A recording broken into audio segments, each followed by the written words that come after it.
Մայր թատրոնում բուռն աշխատանքային եռուզեռ է, սիրային պատմություններ համեմված հայկական դասական ու ժամանակակից չափածո ստեղծագործություններով եւ ջազ երաժշտությամբ։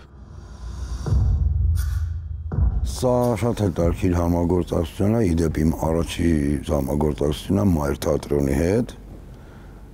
Ներկայացումների համար բարբերաբար երաժշտություն գրել եմ, բայց սա այս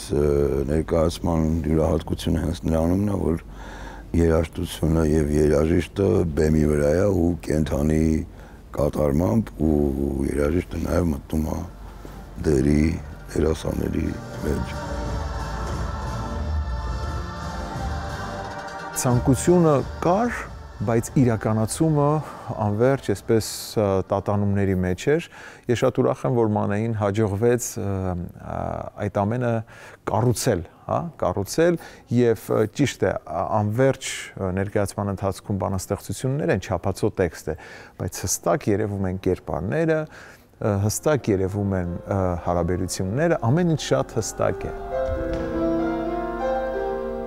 Ջազ պոետիկա խորագրով ներկայացումը կին տղամարդ հարաբերությունների կնամեծար լինելու եւ կնոջ ցանկությունները չանտեսելու մասին է։ Ռեժիսորը ներկայացման հաջողության մասին կանխատեսումներ չի անում, միայն ընդգծում է։ Բովանդակությունն այնքան բազմազան ու հետաքրքիր է, որ հանդիսատեսը հաստատ չի ձանձրանա։ Կարծում եմ, որ նման տեսակի ներկայացումներ մեր հանրությունը տեսնելու կարիքը շատ ունի եւ մարդիկ պիտի փորձեն շատ ավելի դուրս գան իրենց առօրեական ճնշող ինֆորմացիոն եւ այլ ճնշող ուժերից եւ ստեղծեն այն հարաբերությունը հայ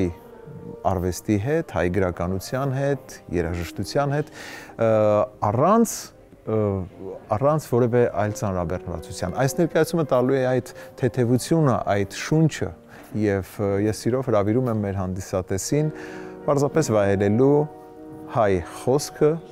հայ երաժշտությունը, հայ գրականությունը։ Վահագն Հայրապետյանը, որը գրեթե ամբողջ ներկայացման ընթացքում լինելու է դերասանների կողքին եւ նվագելու է բեմում, խոստանում է ակադեմիական ոճով գերժամանակակից ու ինտերակտիվ ներկայացում։ Մեր միջև մութը ջրվեց,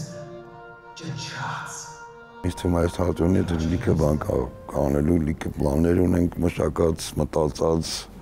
մտքեր կան շատ հետաքրքիր, մի խոսքով բարի բոլորից ցանկանում եմ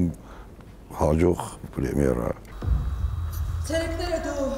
ձեր անում ես աննկատ։ Իսկ ներկայացման առաջնախաղերը մարտի 7-ին եւ 8-ին են։ Յուրա Վահանյան, Ռոմիկ Խաչատրյան, լուրեր։